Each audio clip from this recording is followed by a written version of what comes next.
Hello students, आज हम class 4 Sanskrit का चैप्टर 2 रीड कर रहे हैं। चैप्टर 2 है संस्कृत वर्णमाला। इसमें वर्णमाला के बारे में बताया है। पुनरावृत्ति प्रथम कक्षा में भी आप वर्णमाला पढ़ चुके हैं। कुछ सूक्ष्म जानकारी के साथ इस द्वितीय कक्षा में भी संस्कृत वर्णमाला को पुनरावृत्ति हेतु दिया जा रहा है। जैसे फर्स्ट नंबर पर है स्वर वर्ण, जो आप पहले भी पढ़ चुके हो हिंदी में भी और संस्कृत में भी। तो स्वर वर्ण हमारे कौन कौन से होते हैं? अ, आ, ई, उ, रे, रे, ए, ऐ, ओ, औ। ये होते हैं हमारे संस्कृत पर स्वर वर्ण। सेकंड नंबर पर है व्यंजन वर्ण। स्पर्श, जैसे क वर्ग से कौन कौन से शब्द बोले जाते हैं? कंठ्य। कंठ्य का वर्ग, कंठ से का वर्ग के शब्द बोले जाते हैं। जैसे क ख ग घ न। चा वर्ग तालव्य से बोले जाते हैं।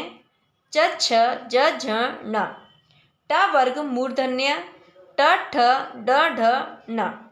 त वर्ग दंत्य त थ द ध न। प वर्ग ओष्ट्य प फ ब भ म। अंतः स्तः य र ल व। और ऊष्म वर्ण से बोले जाते हैं स श श ह।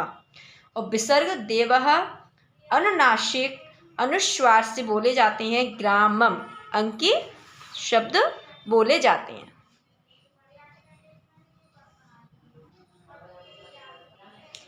अब स्वर, तो स्वर वर्ण निम्नलिखित है, मतलब स्वर वर्ण कितने हैं?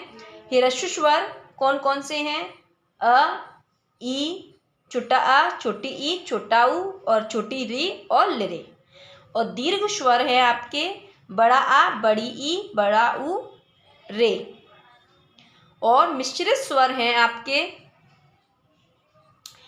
ए, ऐ, ओ, औ। ये हमारे मिश्रित स्वर। तो ये स्वर बताए हैं कि कौन कौन से ह्रस्व हैं और कौन कौन से दीर्घ हैं और कौन कौन से मिश्रित हैं।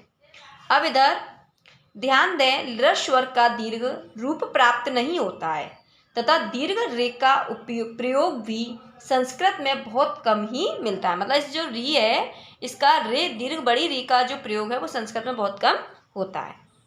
ये तो हुए हमारे स्वर। अब आ रहे हैं व्यंजन।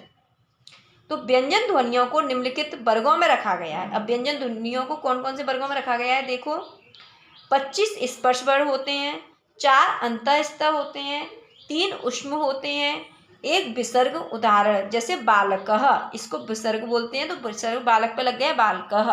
अनुस्वार, जैसे उदाहरण लेते हैं अहम, अहम पर ऊपर अनुस्वार लगा है, इसको बोलते हैं अनुस्वार। अहम पठामि, इसका अर्थ होगा मैं पढ़ता हूँ। तो इसके ऊपर जो बिंदी लगी है उसको बोलते हैं अनुस्वार, और इसके पीछे जो ये 2 बिंदी लगी है उसको बोलते हैं विसर्ग। ठीक है बच्चों। अब व्यंजन ध्वनियाँ कैसे हैं? अभी हमने इधर तो वो पढ़े थे, स्वर ध्वनि पढ़ी थी। अब पढ़ेंगे हम व्यंजन ध्वनि। तो व्यंजन ध्वनि इस प्रकार है।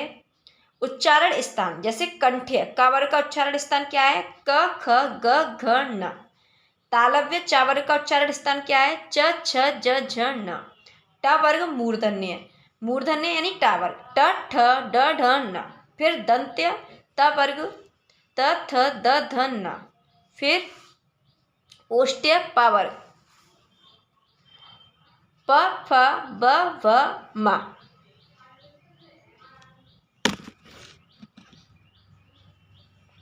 ये तुम्हारे व्यंजन ध्वनियों का उच्चारण स्थान है। ठीक है। अंतःस्थ वर्ण कौन कौन से हैं? य र ल व, ये है हमारे अंतःस्थ वर्ण। ऊष्म वर्ण श तालव्य, ऊष्म वर्ण है हमारे श स स ह। जैसे स से तालव्य, श से मूर्धन्य, इस से दंत्य और ह से कंठ। अब विसर्ग की डेफिनेशन। विसर्ग का उच्चारण श्वास से होता है, लेकिन यह ह के उच्चारण से भिन्न है। मतलब ह का जो उच्चारण होता है उससे अलग है, भिन्न मतलब अलग है। और विसर्ग वर्ण के बाद लगता है। जैसे बालक शब्द हो गया, अब इसके बाद में लास्ट में क्या लग गया? विसर्ग, इसको बोलते हैं विसर्ग। और अनुस्वार, अनुस्वार नासिक की ध्वनि है, यानी नासिका से, नाक से निकलती है इसकी ध्वनि। जैसे हंस और अहम, ऊपर अनुस्वार लग गया तो ये नाक से बोल रहे हैं, इसके ऊपर जो बिंदी लगती है उसको बोलते हैं अनुस्वार। ओ नो, कछु नहीं। अनुस्वार, अनुस्वार नासिक के ध्वनि है, जैसे अंश और अहम।